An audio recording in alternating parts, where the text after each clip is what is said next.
Week, Friday, October 26. Here's what's making the news. Mahdia now joins Bartica in Region 7, Lethem in Region 9, and Mabaruma in Region 1 as the most recent communities to be granted township status. Renetta LaFleur was there and filed this report. President Granger described the event as one of the most powerful economic reformers in Mahdia's history. We have embarked today, the 25th of October, on one of the most powerful economic changes in the history of Mahdia. First of all, you are installing and embedding democracy in this town. Democratization will ensure that every citizen will have the opportunity to be involved in decision making. Mahdia is now the capital town of the Patara-Siparuni region. Minister of Communities Ronald Bulkan noted that the government's vision is to establish a capital town in each of the country's administrative regions. The coalition administration is unapologetic about its pursuit of resuscitating the system of local government because of our deep belief in the appropriateness of such a model given the divided nature of our society, and that it furthers democratic governance, and that it represents the best formula to realize better managed communities. At the end of the historic event, the Mahdia Monument was unveiled. Mahdia's earliest recorded settlement is in the 1884.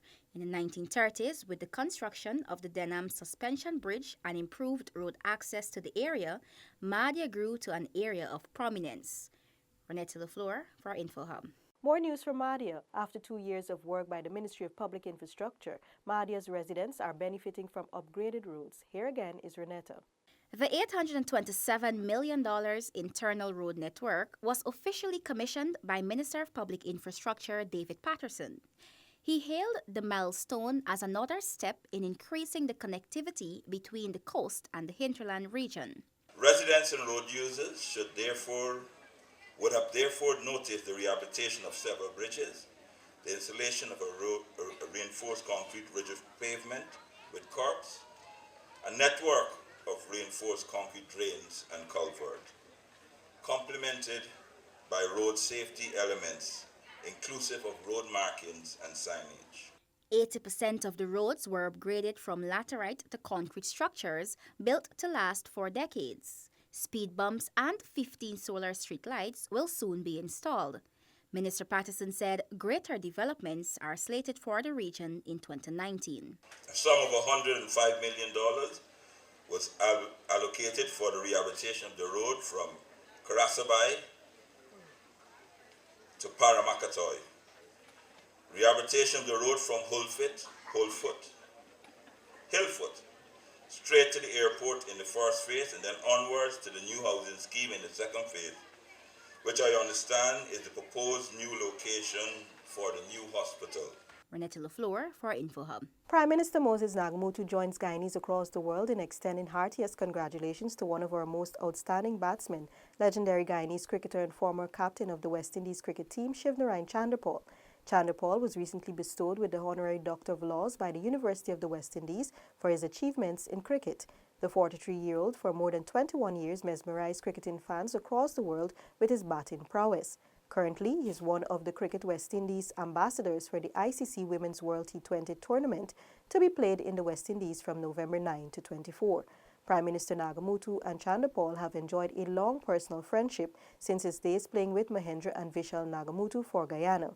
Tiger, as he is known to many, has presented two of his most prized run-scoring bats to the Prime Minister over the years. Prime Minister Nagamutu has expressed his elation that Tiger has been honored as a Caribbean hero and icon. In the area of telecommunications, the government today signed a loan agreement with its Chinese counterpart, which will see the enhancement of the National Broadband project. Paul McAdam was at the signing and has more to tell us. The almost $8 billion or $37.6 million concessional loan agreement with the Chinese government via the Exim Bank will finally correct previous attempts made by the last administration. According to the finance minister, it will be a catalyst for efficiency, productivity, and profitability from an economic standpoint. Today's signing is a testimony to this government's commitment to make a reality of what others bungled. This project represents the first phase of national broadband connectivity, of which 4 ICT content will be involved, as I said, e-health, e-education, e-security, and e-government. In other phases, rollout will be done to the wider public services and across the 10 administrative regions. It also envisages an alternative subterranean cable connectivity to improve broadband services for the public and private sectors in furtherance of the liberalization of this sector.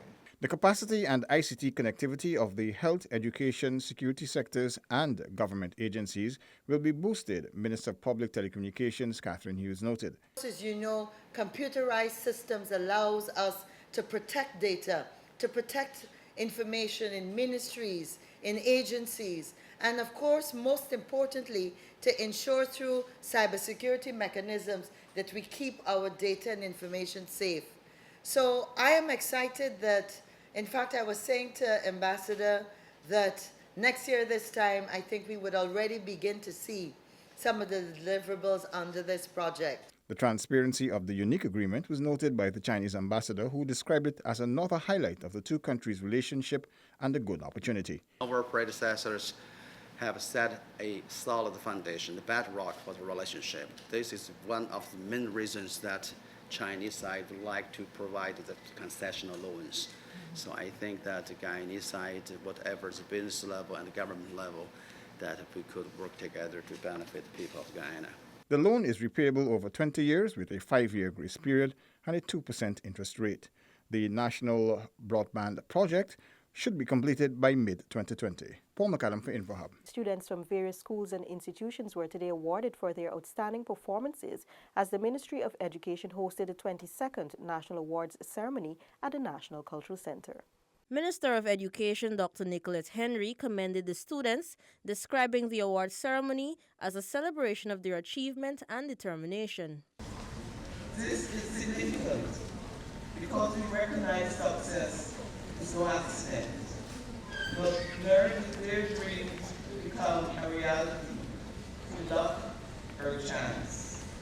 It took hard work, in some instances, sweat, determination, sacrifices, and most of all, appreciation for what you are and are doing daily in your classroom and learning environment. Chief Education Officer Marcel Hudson reminded that education is the only path towards developing themselves and their country. Some of these include stealing, poverty, misconceptions and issues, racism, and the poor value system.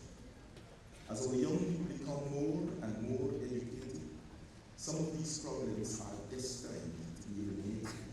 Why?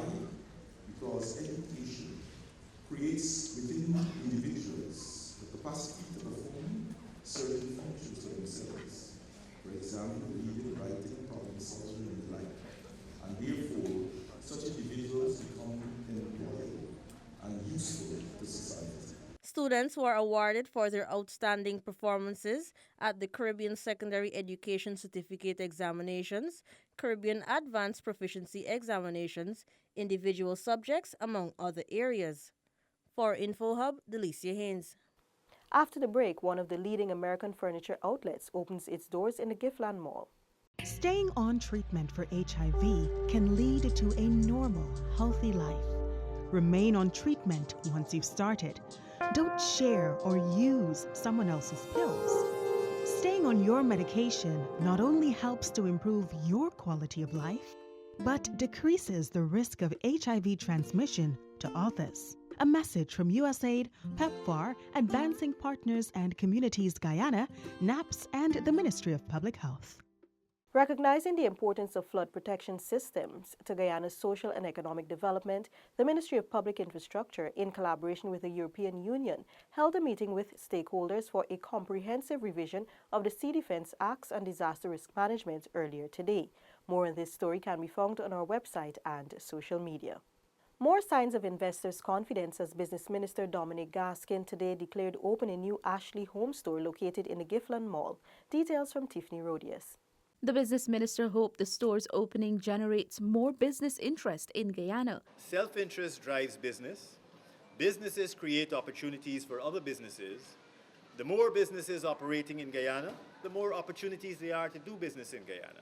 Ashley Home Store is the latest retailer added to the Unicomer group, which consists of Courts, Lucky Dollar and Radio Shack. Managing Director Clyde DeHaas said it was a proud moment for Unicomer. The interest of our customers in the Ashley products was an encouragement to offer the full-fledged Ashley experience that you only can get in an Ashley Home Store. Ashley's is North America's #1 furniture retailer with outlets in 123 countries. For InfoHub, Tiffany Rogers.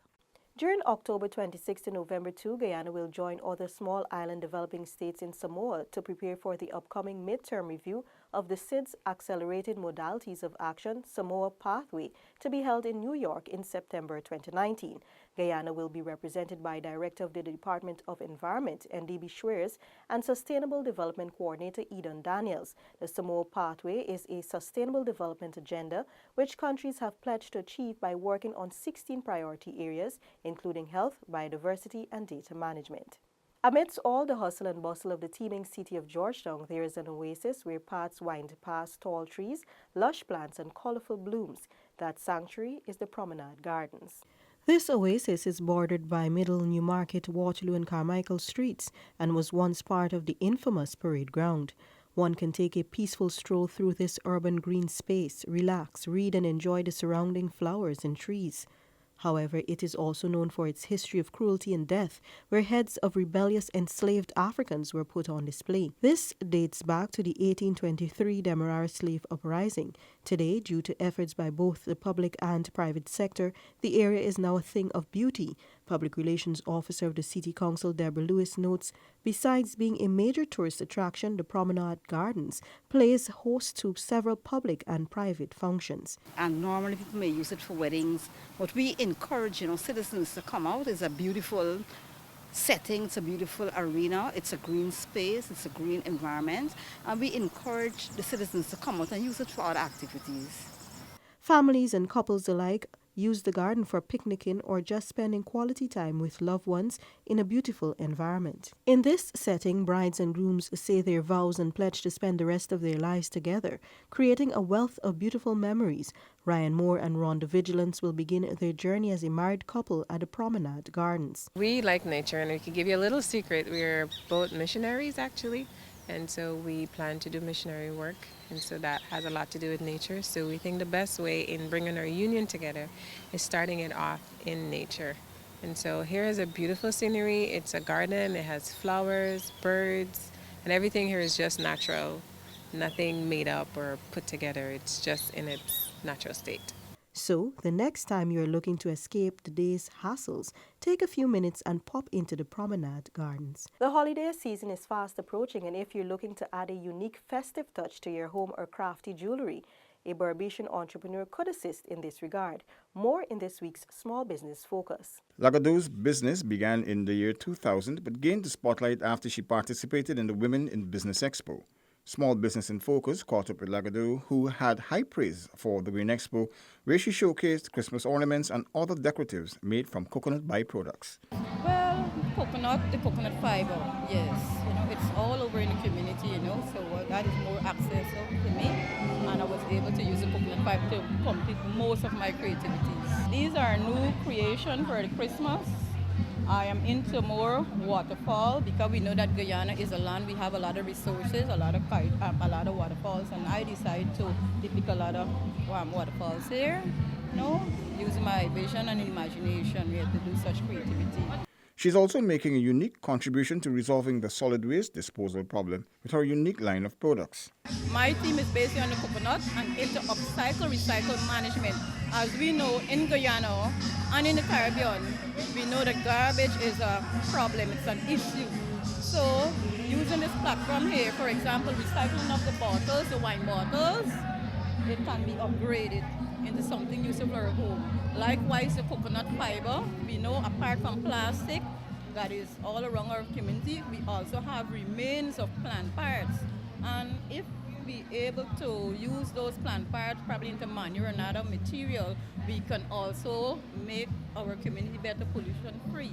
Eco-intricate creations can be found at 49 Stanleytown, West Berbice. Interested persons can also contact Lagado on telephone number 676-6187. Paul McAdam for InfoHub. It's the weekend and the 2019 MASH Crank Up concert kicked off at 17 hours today on the Main Street Avenue as the Central Mashramani Committee unveils its Mashramani calendar of activities. Physical activity counts too. In addition to helping you control your weight, physical activity on its own might lower the risk of breast and colon cancer.